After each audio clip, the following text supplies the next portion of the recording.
मैं पहले जॉन आपसे बात का आगाज़ करना चाहता हूँ। आप बताइएगा इस वक्त सिचुएशन जो है ईरान के अंदर, हम ये सुन रहे थे कि मुज़ाकरात के लिए ईरान की टीम पाकिस्तान आएगी, लेकिन वो नहीं आ रहे और उनके कुछ तहफ़्फ़ुज़ात हैं। वो तहफ़्फ़ुज़ात जो हैं आपके ख़्याल में क्या हैं, और बल्कि आपके पास ख़बर जो है उसके मुताबिक क्या है और क्या वो एड्रेस हो पाएंगे? साहब साहब बहुत बहुत शुक्रिया मुझे बुलाने के लिए।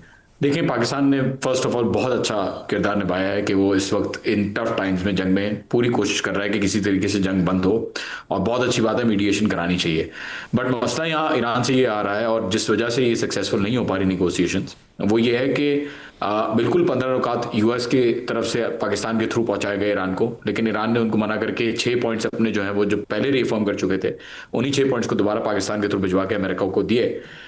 प्रॉब्लम ये आ रही है कि किसी भी तरीके से ईरानी ट्रस्ट नहीं कर पा रहे हैं अमेरिकन के ऊपर। उसकी वजह यह है कि पहले 2 दफ़ा भी ये काम हो चुका है कि इनके साथ नेगोशिएशंस हुई और उसके दौरान जंग कर दी गई, और इस दफ़ा तो इस हद तक जंग की गई कि यहाँ पे जो सुप्रीम लीडर हैं ईरान के, उनको भी शहीद कर दिया गया।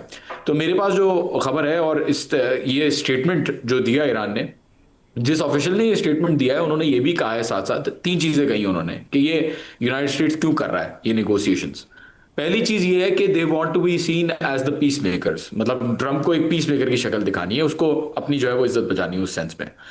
दूसरी रीजन, ऑयल प्राइसेस को कंट्रोल करने के लिए, ताकि ऑयल प्राइसेस को कंट्रोल किया जाए। तीसरी रीजन यूनाइटेड स्टेट्स की ये सारी निगोशिएशंस की क्यों है बात, क्योंकि उनको यहाँ पे एक बड़ा हमला करना है। They want to get in on the ground, और यहाँ पे एक ग्राउंड ऑफेंसिव करना है, जिसके लिए वो प्लान करते हुए आ रहे हैं। और हमें भी 82nd पैरा ट्रूपर्स और दूसरी जो मूवमेंट्स हैं वो हमें नजर आ रही हैं। तो फंडामेंटली स्पीकिंग, आपने बिल्कुल बहुत अच्छा तज्जिया दिया और आपने खबर दी कि इनकी जो स्टॉक पाइल्स हैं वो खत्म हो रहे हैं, ना सिर्फ टोमाहॉक मिसाइल्स के बल्कि इंटरसेप्टर्स के। थर्ड इंटरसेप्टर्स 90% जो है वो यूटिलाइज हो चुके हैं ऑलमोस्ट अभी तक, और 1 महीने के अंदर अंदर बाकी भी खत्म हो जाएंगे। पेट्रियट भी जो है वो ओवरवेलमिंग अमाउंट के अंदर यूज हो चुके हैं, और काफी सारे सिस्टम्स को डिस्ट्रॉय भी किया जा चुका है।